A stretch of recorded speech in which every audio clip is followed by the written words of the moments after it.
Glória a Deus, louvado seja o Senhor. Em mais um dia, em que nós trazemos a palavra de edificação para os servos de Deus neste dia, Não só da Igreja do Evangelho Quadrangular do Farias Brito, mas todos aqueles que, na verdade, quiserem, experimentar um pouco do conhecimento da palavra da escola, Quer dizer, se você for alguém que necessita aprender, você pode, quando passar essa pandemia, todas as terças-feiras, a partir das 20h30, estar aqui presente para receber, pelo menos durante 1 hora, algum conteúdo importante para a sua vida, porque esse tem que ser o nosso objetivo como Igreja de Deus. E o texto que nós vamos ler agora está em Deuteronômio capítulo 10, versículo 12 e 13, que diz assim: E agora, ó Israel, o que é que o Senhor teu Deus te pede, senão que você tema, na verdade, e que ande em todos os seus caminhos, que ame e o sirva de todo o coração, de toda a alma, e o obedeça os seus mandamentos, os seus decretos, que ele te ordena, para o teu próprio bem. Então, Deus nos dá os seus mandamentos, os seus decretos, para o nosso próprio bem. Ele espera, que nós sejamos abençoados para o nosso próprio bem. Nós vemos nessa passagem de Deuteronômio, a partir do versículo 4, que Moisés exorta os israelitas, na verdade, a amar o Senhor e guardar os seus mandamentos, que eles não se esquecessem, porque o propósito de Deus era que eles se tornassem um povo santo e separado. Moisés também fala sobre as lições das quais precisavam eles lembrarem a serem aprendidas durante a peregrinação no deserto, alertando sobre o que acontecerá se esquecessem dessas coisas. Fala da época em que os israelitas se rebelaram e como ele serviu, na verdade, de mediador entre eles e o Senhor. Ensina-os a amarem e a servirem ao Senhor para serem abençoados na terra prometida.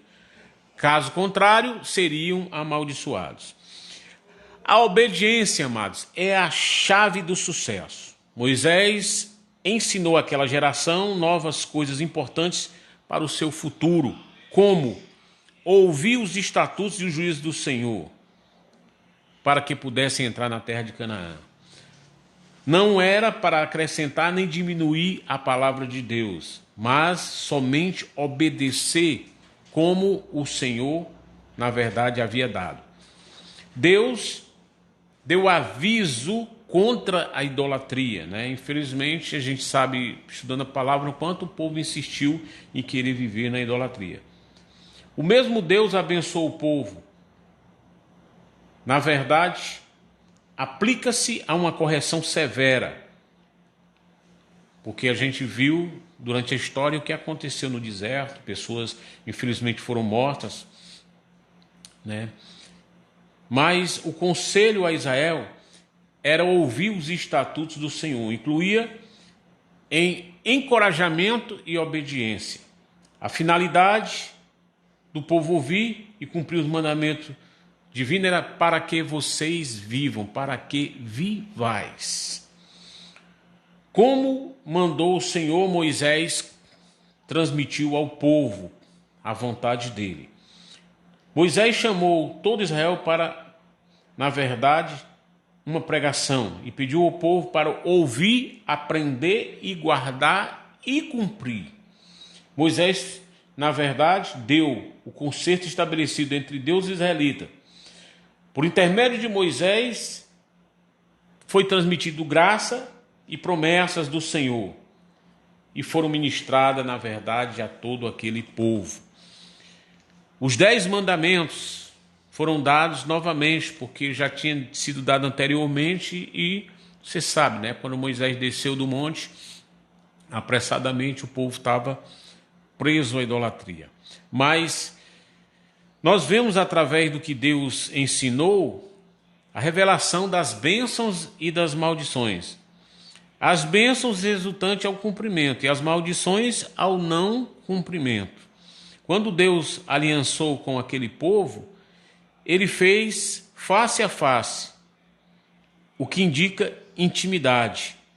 Moisés pretendeu o tempo todo ressaltar o relacionamento especial aos israelitas que teriam, na verdade, se vivessem harmoniosamente com o Deus vivo.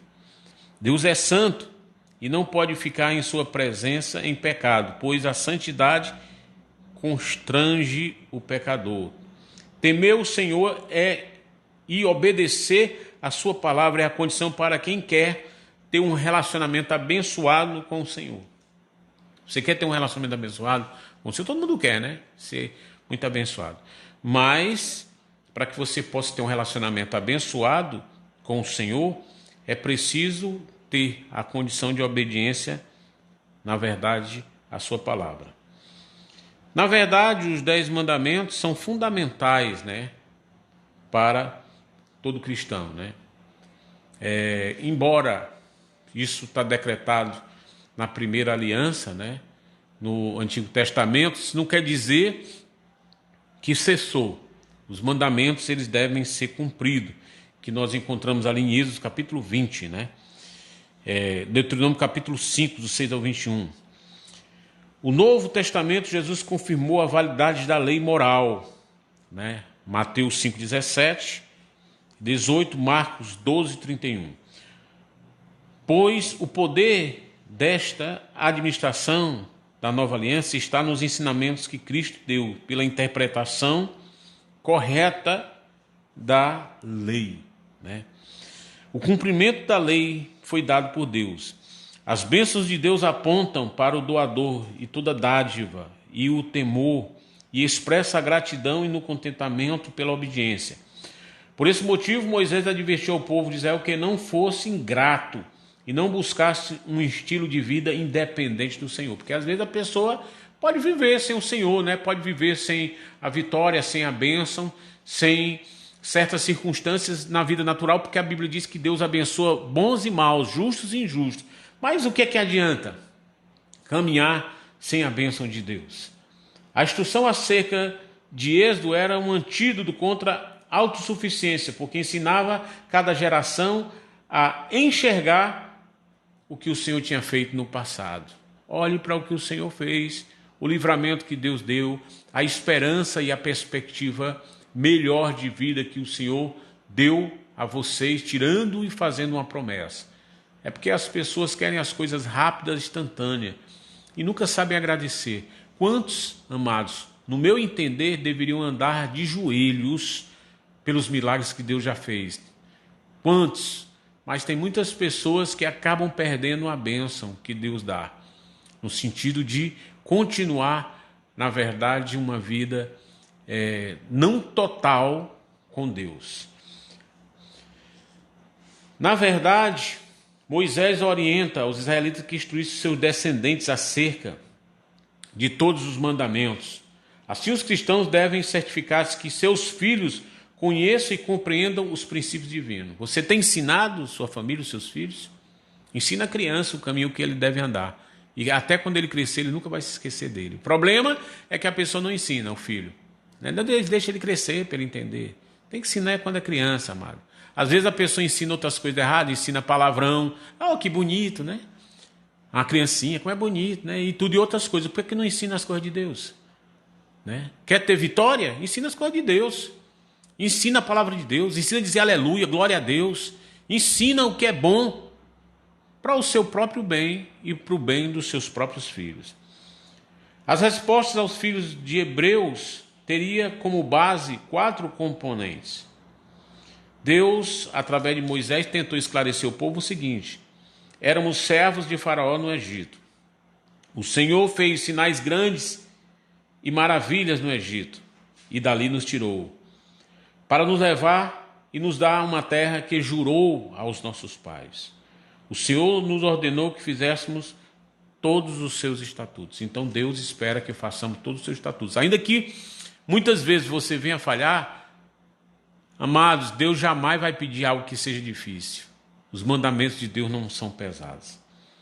É evidente que a redenção e os privilégios pertenciam ao Senhor, mas a responsabilidade aos seus filhos de transmitir e ensinar de geração em geração. Você precisa ensinar e ensinar que os seus filhos ensinem aos seus filhos e ponto. Isso é justiça, é o resultado de um bom relacionamento com Deus. Ser justo, justiça. A melhor justiça é a justiça de Deus, não é a justiça humana. Então ensine os seus filhos a justiça de Deus. A justiça é o resultado do relacionamento com Deus. O Senhor inicia, na verdade, a ensinar através da sua palavra. E nós e os nossos filhos correspondemos através da nossa expressão de amor, obedecendo a Ele.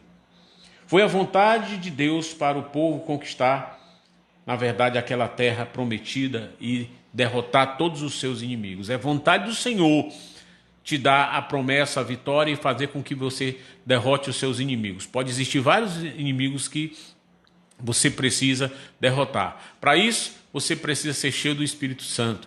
E só pode ser cheio do Espírito Santo quando nós estamos harmonizados com o povo de Deus.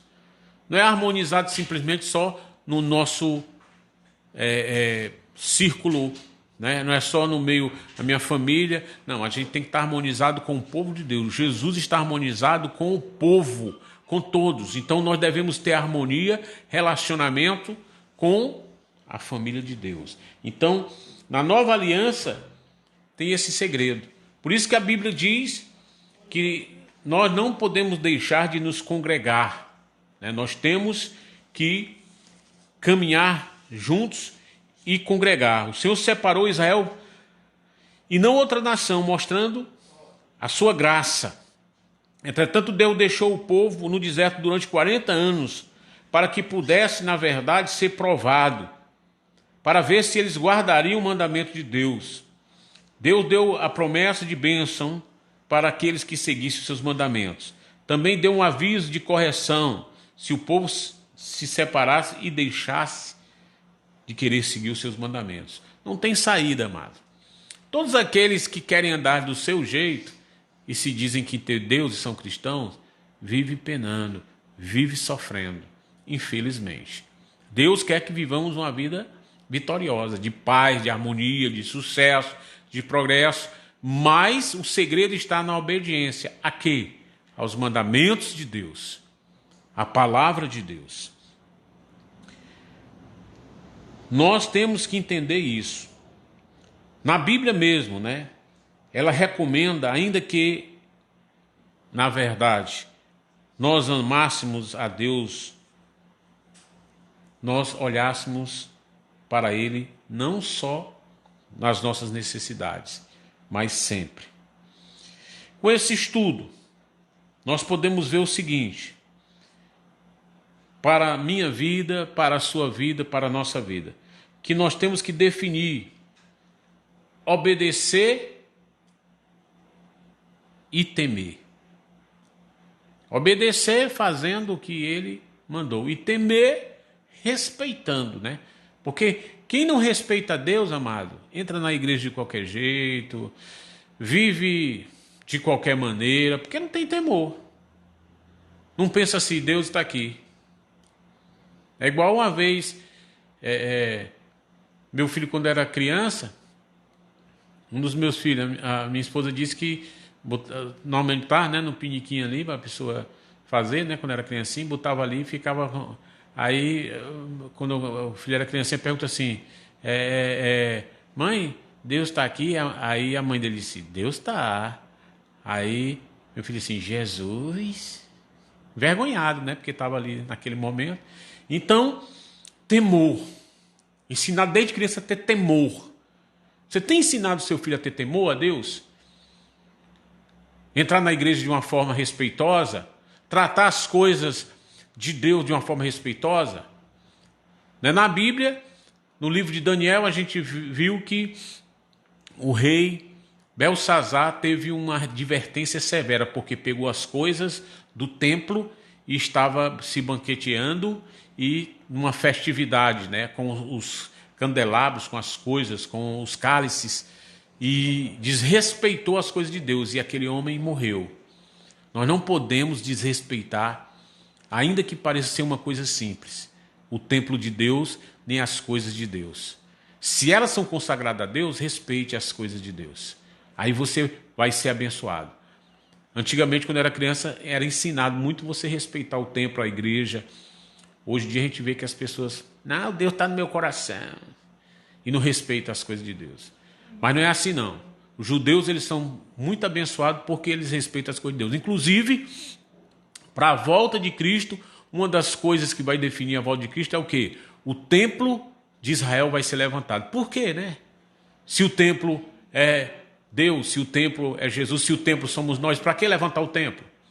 Porque o templo é um marco para identificar a presença de Deus, a casa de Deus. Embora Deus seja dono de tudo.